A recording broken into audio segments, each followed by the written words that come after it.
Hi everyone and welcome back to my channel. If this is the first time you're joining us, my name is Mark and this is my Daddy Diary episode 37.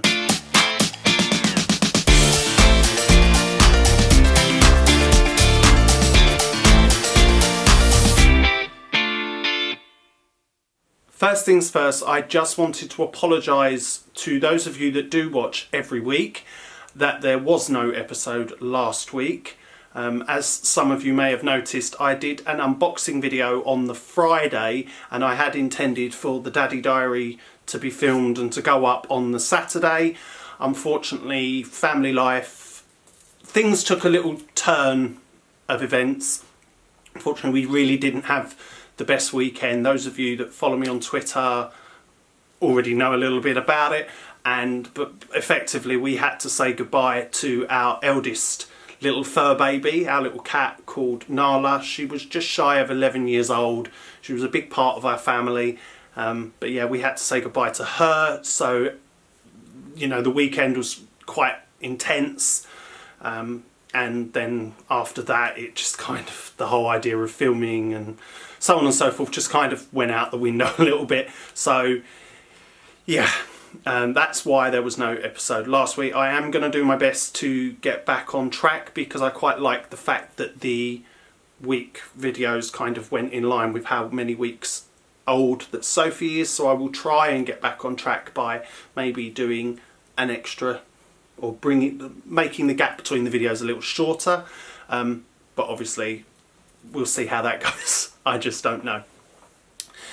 Yeah, so we didn't have the best weekend, unfortunately, and generally speaking, the last 2 weeks have been quite a struggle. If I'm honest, I have said it before and I'm going to say it again just to reiterate it. Obviously, I don't like to whinge or complain in the videos. I try to find the positive side wherever I possibly can when it comes to parenting, because I realise just how lucky we are to have Sophie and to be in the position that we're in. You know, in the grand scheme of things, compared to the situations that some other people have to go through, we are very, very lucky. So I'm always mindful of that when things are tough, and that's not just in the videos, that's generally how I am on a day-to-day basis. I try to rationalise it all and remember what we went through to get where we are, and that there are other people out there in a far worse situation. That being said, it's not always that simple, and there are times when things get really tough, or particularly for me, get on top of me a little bit. And the last couple of weeks has definitely been like that for me.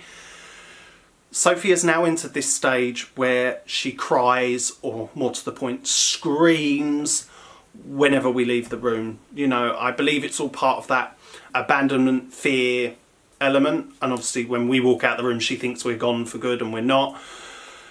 So she gets very upset, so I understand it. It's just not always the easiest to deal with because it can be very demanding on your time. It really has an impact on the day-to-day life at the moment, because literally I'll put her down in her bouncer and I'll go, right, I'm just going to go to the kitchen, I'm going to put the kettle on, I'm going to empty the dishwasher, whatever the errand is, whatever it is I've got to do. And the minute I turn my back to her, she kicks off. Like, belt out screaming. Now, some of you will remember, I have mentioned the girl got pipes anyway. You know, she's loud. So you can imagine when she really wants to go for it, it's ear-piercing levels of screaming. So, you know, I try to change it up. Maybe she doesn't want to go in the bouncer. She wants to go into her little ball pit. And so you put her in there and she giggles and she starts to play with the balls, but the minute you walk away, she kicks off. So it's not that, or, you know, I'm constantly running through the cycle of things that might be upsetting her to make sure that she's okay or should be okay, and yet she still screams the place down when I try to go and do something that isn't holding her. And I know that's very much a development stage thing. We kind of expected it at this time. I just didn't realise maybe quite how demanding it was going to be. So it's been tough, and if I'm completely 100% honest, which I always promised I would be, there have been times over the last 2 weeks where I can feel myself losing my patience and losing my temper. I always manage to keep a lid on it because she's not even a year old. She doesn't really understand what's going on. But it is definitely a struggle, I would say. You know, just keeping that in mind because it's happening so frequently. You know, it feels like it's all day, every day. When I reflect on it, it isn't all day, every day at all. It's just in that moment, and that moment passes, and then we'll be doing something else, and there's lots of laughter and giggles and happy times.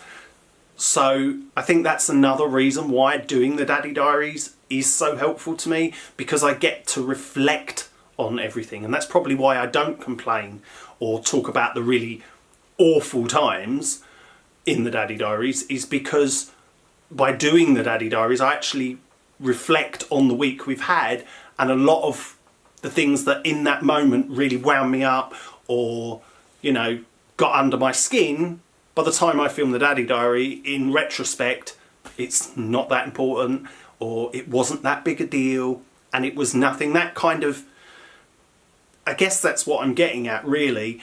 As stressed out as over the last 2 weeks I've been, and how much she's got under my skin in the last 2 weeks, in the grand scheme of things, you know, is it really that big a deal? Probably not.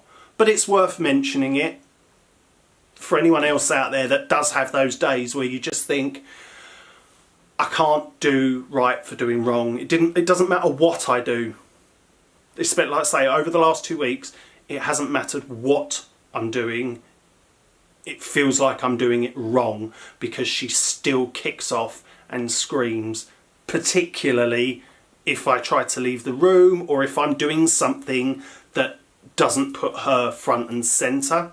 So I might put her in a bouncer and I'll be doing some work on my laptop, and, you know, within 5-10 minutes she's already whinging and complaining. So then I'll move her and try her with laying her down on her tummy, so have some tummy time. I'll play with her for a little bit, play with the toys, try and get her sort of re-engaged with playing with the toys. I get up, carry on working, and after 5 or 10 minutes she's kicking off again. So like I say, it's just a bit of a struggle, and I get frustrated with it all. I get frustrated with myself. You doubt yourself, you question yourself, and it doesn't feel great. Now obviously, especially over the last week, there's been other circumstances which have kind of piled on top of it all, which could be clouding everything and making it difficult for me to kind of rationalise it again, just because I feel a bit deflated and weighted down. There have been some other bits of bad news this week that I'm not going to go into because it's not really my place to. But there have been some other things, so I'm kind of worrying, and I've got concern for things that are occurring outside of our family unit that are kind of on my mind, and my thoughts and everything are with those people, as they should be. So yeah, it's just been a really kind of tough, hard work kind of couple of weeks. And I know it is literally this, in the grand scheme of things, this is just going to be a moment. When I look back on it, this will just be a moment. But in that moment, it sucks. It's horrible. And yeah, and I feel really at the moment. I just feel really tense at the moment because I'm constantly wondering whether the next moment she's going to start screaming again. So I feel like it's kind of put me on the back foot a little bit, and I need to regain my sense of I'm the parent, she's the child, we need to work through this kind of abandonment issue in the fact that she fears she's obviously we're abandoning her, which again, I've heard about this so much and I've read about it. Most children go through it where they freak out when their parent leaves the room. So this isn't new. I'm not the only one that's gone through it. I just thought I'd share how I'm feeling about it, I guess. And it's not been all that much fun. We also have moments with feeding where, as I've said before, she's been doing really great with the weaning. She's having 3 full meals a day in terms of the mushed up baby food that she has, and then in some meals she'll just refuse point blank and just scream at me for no apparent reason, and I'm kind of sitting there thinking, well, is it because you're not hungry? Is it because you don't like what I'm giving you? But then, you know, it feels like a lot of the time I think it's because it feels like it's a guessing game. And when you're already feeling a little stressed out or a little tense, a guessing game is the last thing you want to be playing. And again, I'm well aware it's not Sophie's fault. This is all part of her development, all part of being a parent. So it's another one of those things that I just rationalise it out and kind of make exceptions for, I guess. However, I am always mindful that if you keep making exceptions or excusing what I would class as bad behaviour, I don't know if it is in Sophie's case, it's a reaction she's not 100% in control of, maybe. You know, you have to be mindful of that whole thing around excusing bad behaviour or giving them an excuse for their bad behaviour. You know, her kicking off and screaming, oh, it's because I walked out of the room. Yeah, okay, it might be, but you kind of need to address the underpinning issue of you leaving the room is upsetting her, but also her reaction to you leaving the room. Obviously, she's a little bit young yet to understand it, but I've always been of the view that when something happens, if a child has a temper tantrum, you need to deal with why they're having the temper tantrum, of course, but also instill the idea that you having a temper tantrum and exhibiting bad behaviour is not acceptable. I am aware of the fact that if we don't keep an eye on it now and try to work through those issues now, and we keep putting it off and just saying, oh, it's because she doesn't really understand and she's very, very young, she's just having a tantrum because we've left the room. But then what next? As she gets a bit older, is she going to then continue to try it and just have a tantrum because she's not getting what she wants? And that's that kind of thing where when do you start sort of going, no, actually, your behaviour right now, not acceptable, it's not cool, and is not the way to deal with the situation.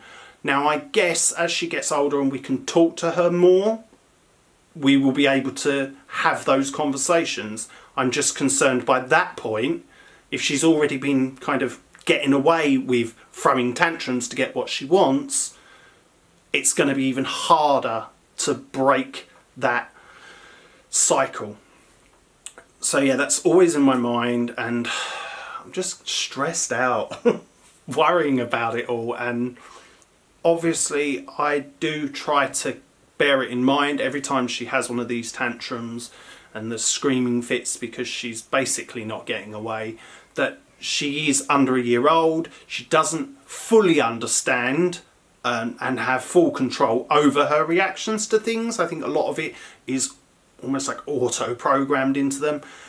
I try to bear that in mind as much as I can, but then again, it's that whole notion of not excusing what we would consider a bad behaviour and making it okay that she does those things. It has been very stressful, and I know that there are lots of sort of outside things going on as well, which add to the challenge. So hopefully things are going to get better. And we'll work through it. Like I say, I don't tend to have any complaints, in the sense that, of course, bad things happen, or there are days that normally stress me out or have done in the past, but by the end of the week I can rationalise it, because when I do the Daddy Diary I can reflect on all the good things that have happened in the week, and so by comparison the bad things are kind of inconsequential, they don't matter. I think because over the last couple of weeks there has just been a lot of tough things happening on top of each other. There's been a lot of challenges. It's made it harder to maybe to rationalise. So this week's video is probably a little bit more complainy, whingy, whiny than I would like it to be. It's probably going to be edited to hell and back, because I'm going to have to cut bits, and there's lots of ums and ahs and stuff like that that I'm going to have to take out. So I can only apologise again. I'm doing that a lot this week. I think I'm going to leave it there and hope for a better week next week.